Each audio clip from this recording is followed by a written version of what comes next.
Hello, everybody, and welcome back to the SoCap Improv Comedy Podcast. My name is Ralph McLeod. I'm the owner and artistic director of the SoCap Improv Comedy Theater in Toronto, Ontario. We're located at 154 Danforth Avenue, above the Black Swan Tavern on the second and third floor. We do improv classes, shows, events, corporate events, private events. You can rent our space and put on your own show. We're very much in the community outreach. So if your show is not comedy or not sketch, if it's music, that works too.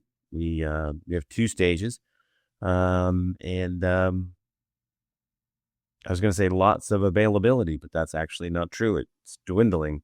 The number of slots we have are dwindling because we have so many now monthly renters. Anyway. Every podcast has a sponsor. Our sponsor this week, Dale's Alligator Petting Farm. Come on down to Dale's and get up close and personal with some of nature's most interesting and terrifying creatures. That's Dale's Alligator Petting Farm, formerly Dale and Sons Alligator Petting Farm. All right. So I've been having fun with these improv rules for life.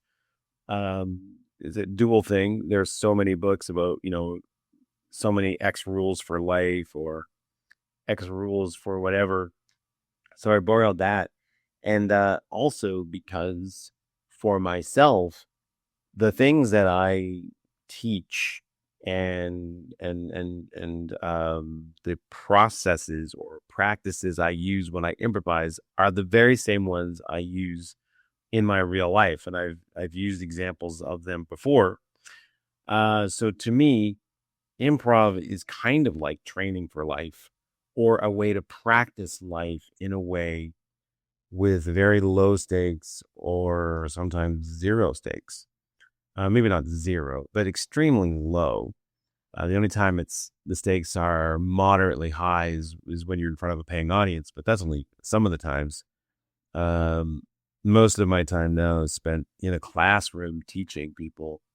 But yeah, absolutely. Like I've the things I used to live my life by, the principles, are the same ones that I teach and do in improv. And like I said, sometimes improv is training for life, and also it's the other way around.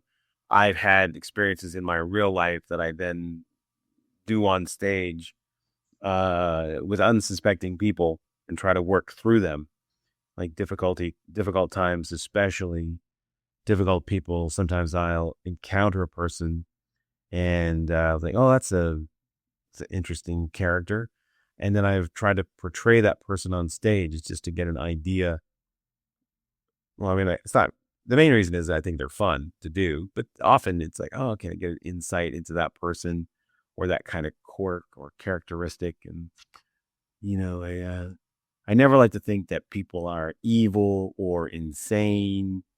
I like to think that everybody's the hero of their own journey. And so people who act in ways that maybe antisocial or rude or whatever, I always like to think that there's something there. There's some positive thing underpinning that, and or at least in their mind.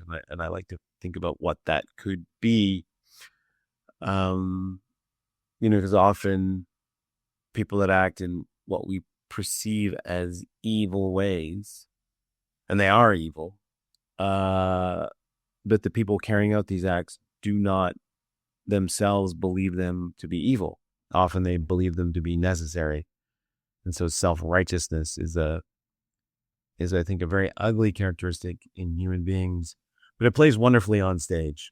I'm sure I've said it before, but one of the things we love to watch on an improv stage are people with antisocial behaviors like psychopathy and sociopathies, narcissism, self-righteousness, egomaniacs, all that. We love to watch them.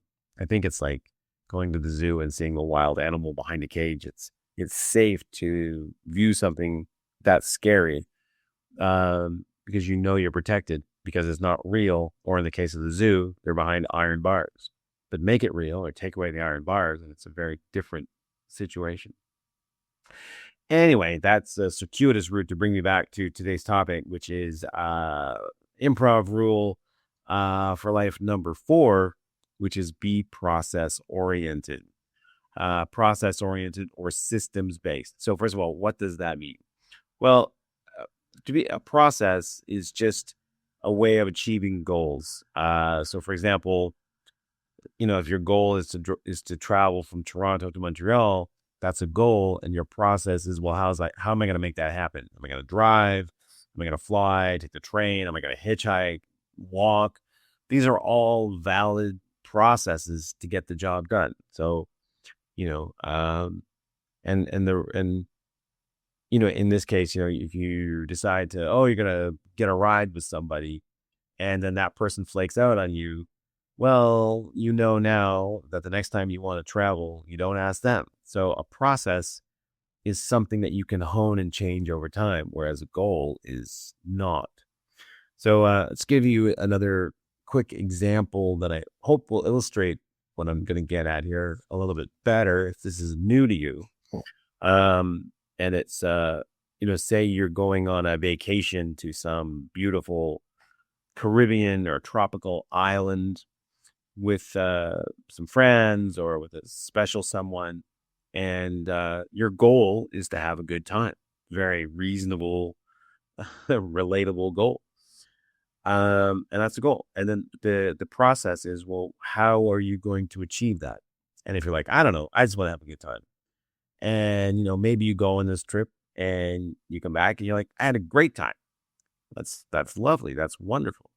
But if you went and you came back and you said, well, I had a terrible time. Okay, well, why? Or what happened? Or what were you hoping to do uh, that didn't work out, right? Like, okay, I'm going to go down. And for me, I like to be on the beach in the morning when the sun comes up, to watch the sun come up over the water. I like to stay by the pool and have a mojito and read books. And then I like to meet people and talk to them. So my process to have a good time is I want to make sure I'm on the beach at the, 5:45 in the morning, 6 o'clock in the morning. I want to make sure I get a good spot by the pool close to the bar. And I want to, attend the events where people will be hanging out and in the mood to, mix and mingle and chat. So that's my process. Um, and it's interesting. I did a podcast on, what I learned from poker. Uh, because in poker, the process, and I don't want to I don't want to rehash the whole thing, but basically in poker, you can have a process wherein you do everything right, but you still lose. You have a bad outcome. And conversely, you can do everything wrong and then have a good outcome, i.e. you win. But the thing about a process is, if you are learning to play poker, for example, and okay, I'm going to play this certain way, and you notice you're losing over time, you can go back and you can amend the process, change your system. Okay, well, maybe I have to make sure when I start, I have better cards. Or maybe I shouldn't call so much, or I should do other actions. And then you can hone that process, and over time, hopefully, you'll become a winner. But if you're just relying on, well, I won money, therefore I won, or I lost money, therefore I'm down, and there's no way to actively engage in fixing and helping to ensure a better outcome, or raising the odds that you will come out with a desirable outcome. That's what process is about, and systems. In that, if you don't get what you're looking for, you can go back and amend it. Now, when this comes to improvisation, and I will use improv like on stage in front of an audience or in a classroom full of your classmates. And this to me is exactly the same as if you, in the real world, you're going to go to a dinner party and you're going to have to interact with a bunch of people, or you're going to a singles event and you have to mingle with strangers, right? So in the case of the improv scene, what my experience is with many students, and this was certainly true of me, in the early part of my career, is like, I just want to be good, right? I want to be good. I want people to laugh. I want people to like me. I would like it if people after the show came up and said, "Good show, that was great." I would love that. That's a goal.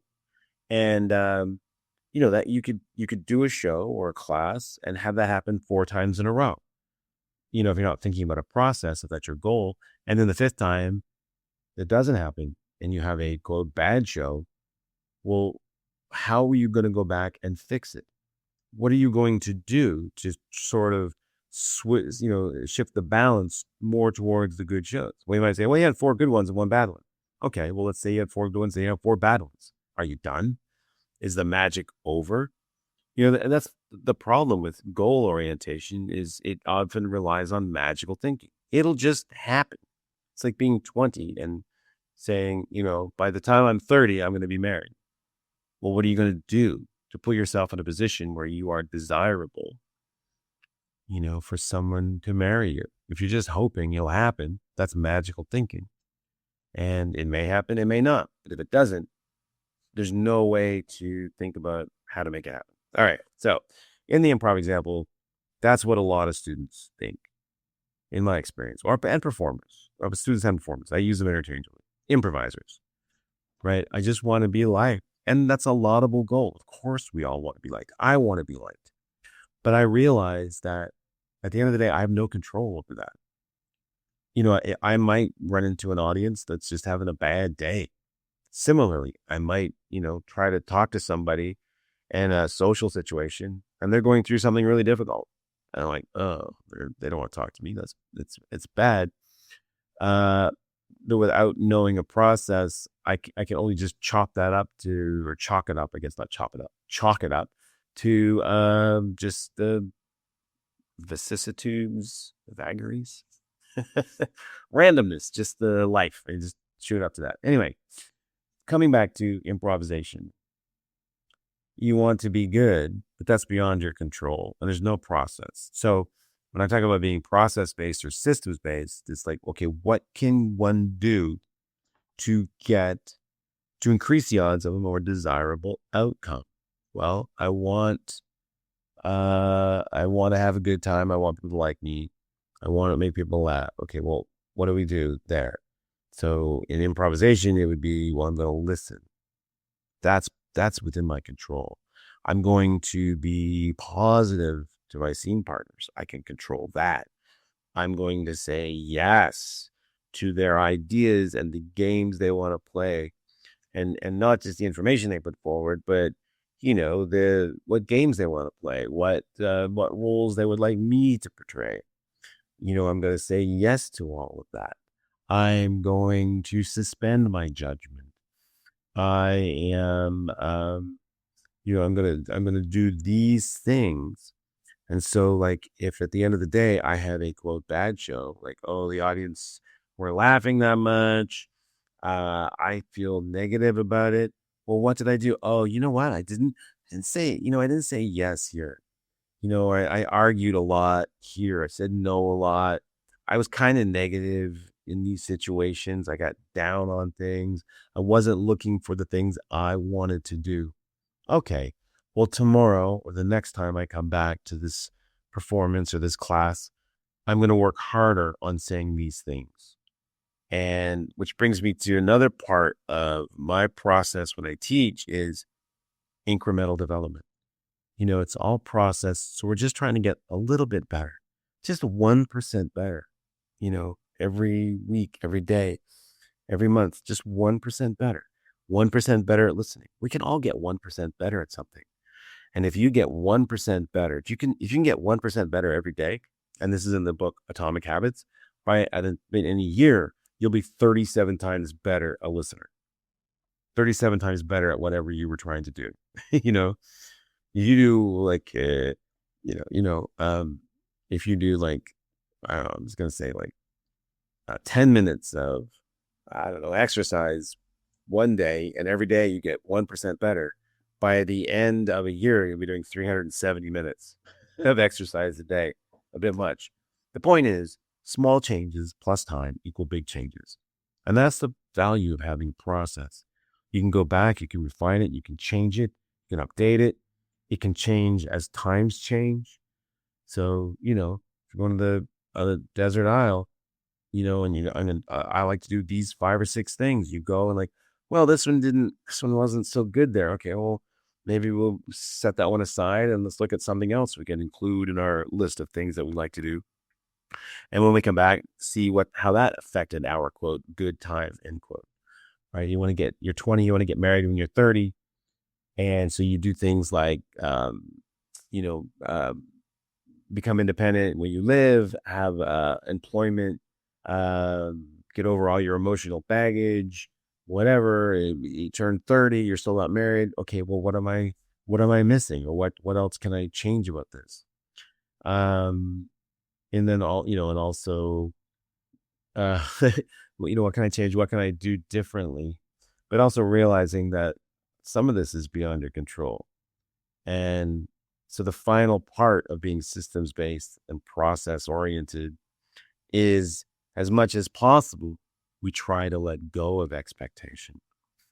We try, when I get on stage, of course I want people to like me. When I go to a dinner party, of course I want to meet people and laugh and have a good time. But that doesn't always happen. And so I have to be able to be okay with not achieving the goal, because and the way I think about it is, well, if I achieve my goals every single time, it'd be kind of boring. Like you wouldn't, in a way, like if you always meet with success, that gets kind of boring. I'm my daughter went to the CNE this week, and she was playing a couple of the games in the midway, and she lost, and she was really disappointed. And that's the message I was trying to send her. Well, imagine, you played ring toss and you won every single time.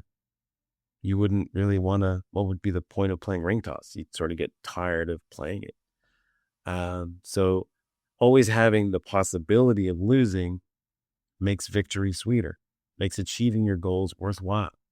And if you knew you were going to succeed every single time at every single task you did, there'd be little joy in achieving it. There's no risk.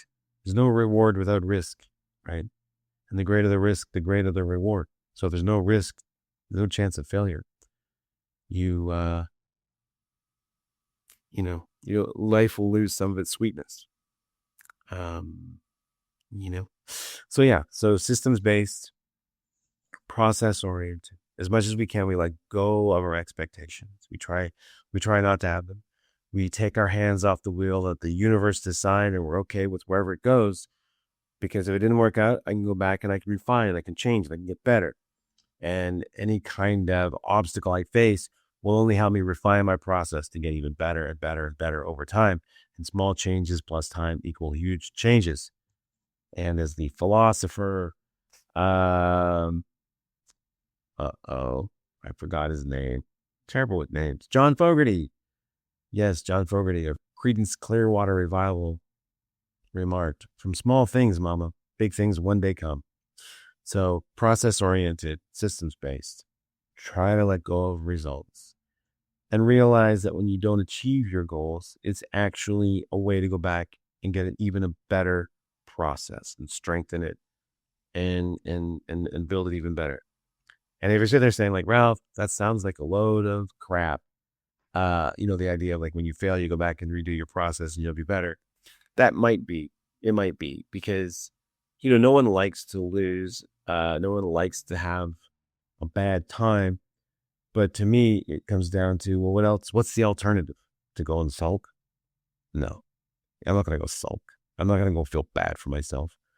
And let's face it, we don't like people who feel bad for themselves. Like we want people who are always actively engaged in getting better, which is another podcast I'll be doing on what characters do we like? What makes us fall in love or desire, or not desire, what makes us fall in love with characters or want to follow their journey, or desire to become involved with their journey, their path. Well, that's part of that is aspirational. They're striving forward. They're trying to accomplish something. They're looking for what they want, what they love, all that stuff. All right. Well, that's enough of me today. Process oriented, results based, no. process systems. Yes.